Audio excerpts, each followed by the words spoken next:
Hindi ka nakalimutan ng Diyos. Lord, I cannot take this anymore.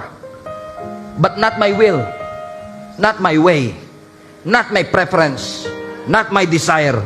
It's not my decision that matters. It is your will that matters in my life. So if you want me to go through hell, if you want me to go through this storm, Lord, bigyan mo lang ako ng lakas. Willing ako sumunod. Mahirap na po. Parang pasuko na po ako, pero bigyan mo lang ako ng konti pang lakas. Kung hindi matatanggal yung pagsubok, kung hindi mapapahinto yung bagyo, dagdagan nyo na lang po yung courage ko. Dagdagan nyo na lang po yung lakas ko. Habaan nyo pa po yung pasensya ko. Habaan nyo pa po yung pagtitiwala ko sa iyo, Panginoon. Para katulad ni Apostle Paul, masabi ko rin, I have fought the good fight. I have finished my race well, and I have kept my faith. Do not ever give up on your God. Huwag mo sukuan ng ating Panginoon. Huwag mo sukuan ng Panginoon. Tingnan mo si Apostle Paul.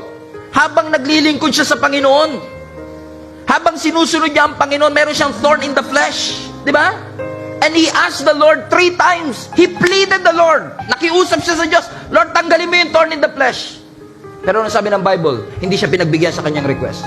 Lord, ito na lang inihingi ko. Ginawa ko naman ng lahat. Ba't hindi mo pa matanggal ito? Ginamit ng Lord yung thorn in the flesh para patatagin siya.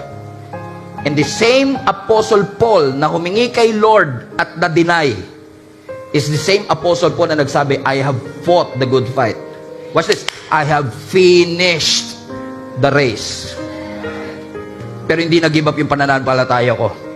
I have kept my faith. Alam niyo kung bakit? Gagamit si Satan, magbadala si Satan ng mga thorn in the flesh, ng mga distraction, ng mga storms in your life, kasi gusto ni Satan, i-abandon mo yung assignment mo. Gusto ni Satan, huminto ka sa paglilingkod. Ang gusto ni Satanas, wasakin mo at sayangin mo yung giftings mo. Gusto niya, iwanan mo yung post mo. But Satan is not as powerful as you think he is. Wala na siyang kapangyarihan. Tinanggalan na ng Lord ng pangil ang ating kaaway. Kahit pakaramdam mo, your faith is fading at parang yung doubt mo palakas ng palakas. Together, I want to encourage you. Let us not be moved by temptation. Let us not be moved by oppositions. Let us not be moved by disappointments in our lives. Magpatuloy tayo. Hindi yung naging maganda ang childhood mo, but keep your faith. Nawalan ka ng trabaho, but keep your faith. Nawawala ka na sa katinuan, but keep your faith. Hindi ka pumasa sa board exam, but keep your faith. Kahit na dumaan ka pa sa cancer, keep your faith. Ingatan mo ang pananampalataya mo. Ingatan mo yung testimony mo. Kasi Satan wants you to quit. Don't ever give him the luxury of seeing you being defeated. You are not supposed to be the victim here. You are the victor. You're the conqueror here. That even when you fall, you will rise again.